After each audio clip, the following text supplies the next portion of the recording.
My name is Cynthia Robbins. I am co-leader and co-founder of the Racial Justice Initiative, and we consider this an extraordinary and important event in closing the school-to-prison pipeline. We have for you tonight some extraordinary witnesses who are going to share with you data, stories, information, and strategies. And really what we're finding is a different kind of what I'll call gap in the law. The policies and procedures that have been put together both by the school board, the chancellor, and by the charter school board all say that discipline should be used in a progressive manner, that each individual violation should be treated as an opportunity for kids to learn, to develop relationships, and that it should be a progressive and appropriate response. But in fact, teachers on the front lines are having to deal with the fact that students, that they've got to control the class, that they've got to manage, that they're under pressures to produce test scores. And so there's a gap between the policy and what happens on the front lines. And what you're going to hear about tonight is what the scale of that gap is.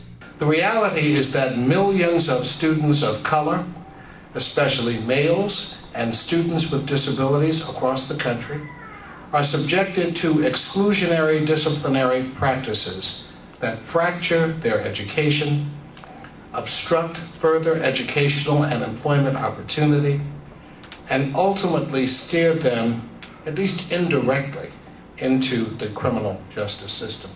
I'm pleased that Dr. Khan has used the word discrimination, because some may say, what are you talking about discrimination? They've got black teachers and black elected officials and black students.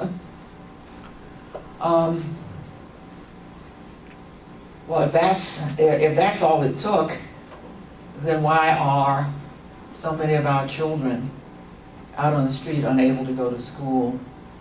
And why are we unable to come forward ourselves with better alternatives than we have done? Now in DC we have over 55 different school districts. Each one of those school districts, the charter schools and DCPS, can create their own rules and regulations around suspension and expulsion. And what we found is that leads to really disparate practices across schools, that some schools are doing things like Richard talked about and really working to implement best practices around suspension and expulsion. And other schools are going so far as to ignore and sort of willfully violate the constitutional rights and the federal laws that protect students, particularly students with disabilities, in their schools.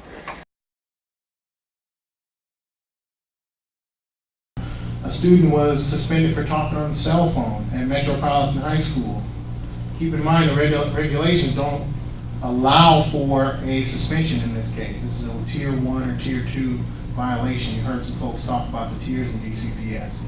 What happened with this student is they just flatly refused his admission into the school for 4 weeks. Latoya is an energetic 7th grader who likes school and has excellent attendance. Earlier this year, she took her teacher's cell phone off her desk. She knew it was wrong, and the next day she admitted her mistake, returned it, and apologized. Unfortunately, even though her behavior didn't create any safety concern and was not disruptive to the learning of other students, the school still chose to try and suspend her for the longest possible suspension the law permits, 90 days. In one particularly startling case, DCPS had proposed a 5-week out-of-school suspension for a middle schooler.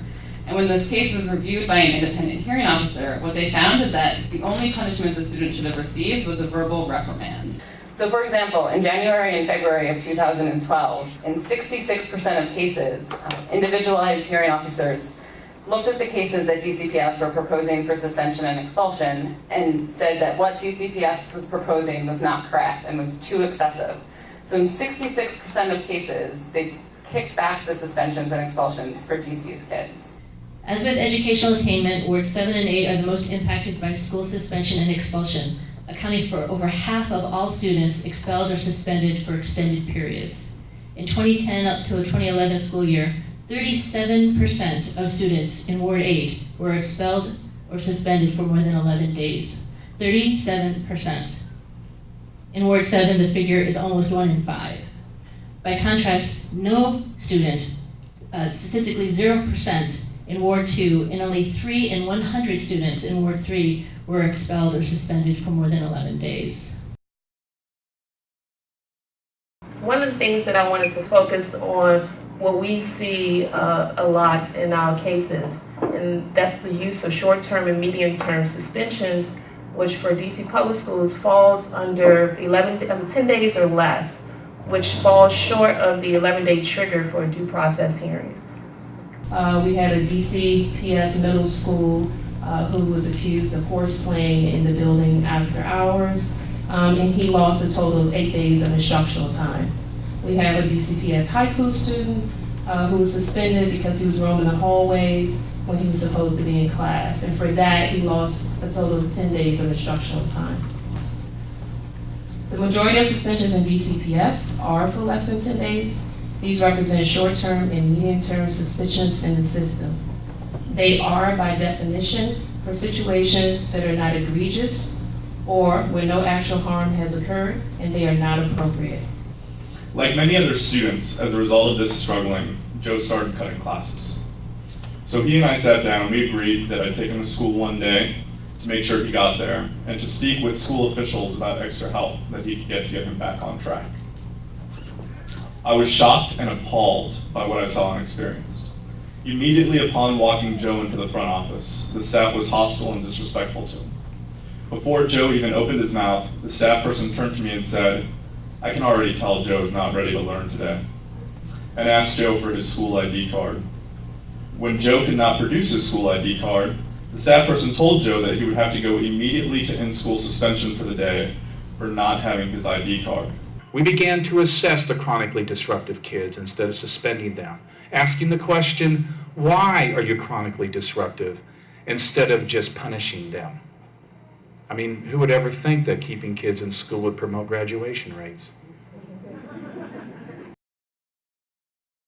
So during my brief testimony, I want to highlight 2 particularly disturbing trends we see in our cases. First, that students with disabilities are frequently being pushed out of school rather than given appropriate services. And secondly, that suspension and expulsion are being used inappropriately with very young children.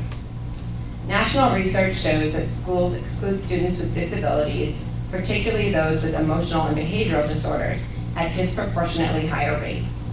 We have seen this trend in DC public and charter schools as well. 5-year-old Daryl has been diagnosed with autism. He's been suspended from school 3 times due to tantrums and oppositional behavior. Quite normal behaviors for a young child with autism. Another elementary school student, 8-year-old Michael, was suspended for dancing inappropriately. The school alleged that his dancing amounted to sexual harassment of a teacher's aide. The school actually called the police on this 8-year-old. Luckily, the police didn't arrest him, but the child was still excluded from school for 3 days. Recently, 4-year-old Malik was suspended for 3 days from his charter school for kicking off his shoes and crying in frustration. After further incidents involving Malik fighting with a classmate over a toy, the school threatened to expel him until my colleague began representing the family.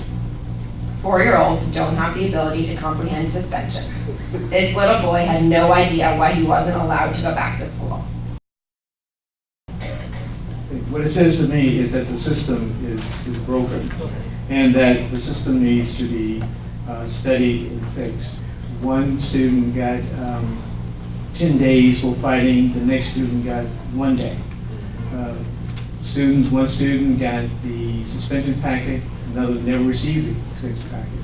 One parent was called in for conference, another never was called in for conference.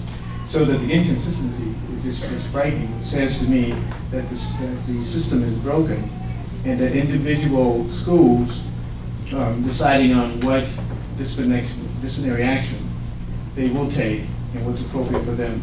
As an in-school suspension coordinator, I received no information. In fact, when I was hired, I didn't even know it was a position.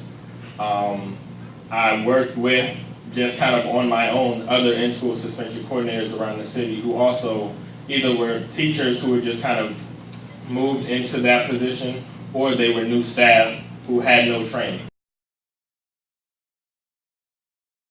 What we need is a moratorium on suspending and expelling kids. The standard for kicking a kid out of school should be consistent and the same as the standard that under law legitimately allows for a civil commitment because of danger to self or danger to others, or parallel, preventive detention in a delinquency case. That is a very high standard. It's the only rational justification for pushing a kid out of school when we know what works, and we know definitively that pushing kids out of school doesn't work. The Texas study said 3 things. If you kick a kid out of school, controlling for all these variables, that kid is more likely to repeat a grade.